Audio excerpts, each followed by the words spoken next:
The Congress of Racial Equality, or CORE, spearheaded the movement's boldest initiative to date, the FreedomRides, a descent into the Deep South by bus to test compliance with Supreme Court rulings barring segregated interstate travel. CORE founder James Farmer acknowledged the perilousness of the journey.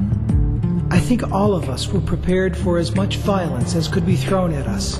We were prepared for the possibility of death. On May 4, 1961, two buses departed Washington, D.C., carrying black and white volunteers into forbidden territory.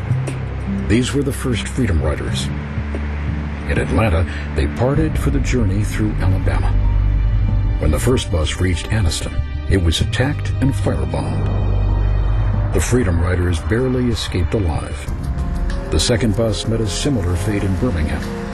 The city's notorious public safety commissioner, Eugene Bull Connor, made good on his promise to allow Klansmen 15 minutes to do their dirty work.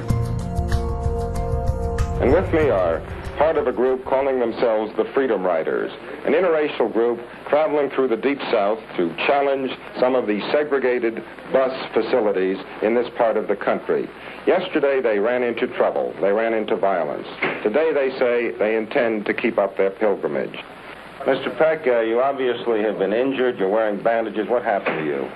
I got beaten twice yesterday by hoodlums, once aboard the bus and once in the terminal in Birmingham. The attacks left the Freedom Riders wounded, terrified, and trapped among those who had tried to kill them. In Washington, the reaction of President Kennedy and his brother, Attorney General Robert Kennedy, was mixed. They feared for the Freedom Riders' safety, but worried that offering federal protection to the group would inflame the white South. "Tell them to call it off," the president demanded of an aide. "Stop them. Get your friends off those buses." But it was too late to turn back. SNCC leader Diane Nash recognized this as a watershed moment. If they stop us with violence, the movement is dead. We are coming.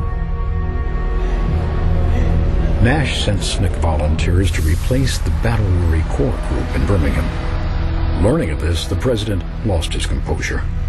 All hell is going to break loose. She's going to get those people killed. The situation fell to Bobby Kennedy. As head of the Justice Department, he was empowered to intervene if he suspected federal laws were being violated. He dispatched his assistant, John Siegenthaler, to Birmingham to rescue the Freedom Riders. On May 20th, Siegenthaler boarded a Birmingham to Montgomery Greyhound bus, along with the SNCC reinforcements. Their arrival in Montgomery was met by a mob of more than 1,000 screaming racists. Some Freedom Riders were able to flee, but others were overwhelmed by fists, iron pipes, axe handles, and baseball bats. John Lewis was beaten and bloodied. Siegenthaler himself was struck in the head with a pipe and kicked unconscious. With no other option, Attorney General Kennedy asserted federal authority by ordering 400 U.S. Marshals to Montgomery to restore order and escort the Freedom Riders to safety. Freedom Riders continued to probe the Deep South through the summer of 1961, inspiring arrests and violence, and forcing the Kennedys to confront the issue head-on. Bobby Kennedy began to see the civil rights debate in a new light, not as one issue among the thousands confronting the administration, but as the defining moral issue of the era.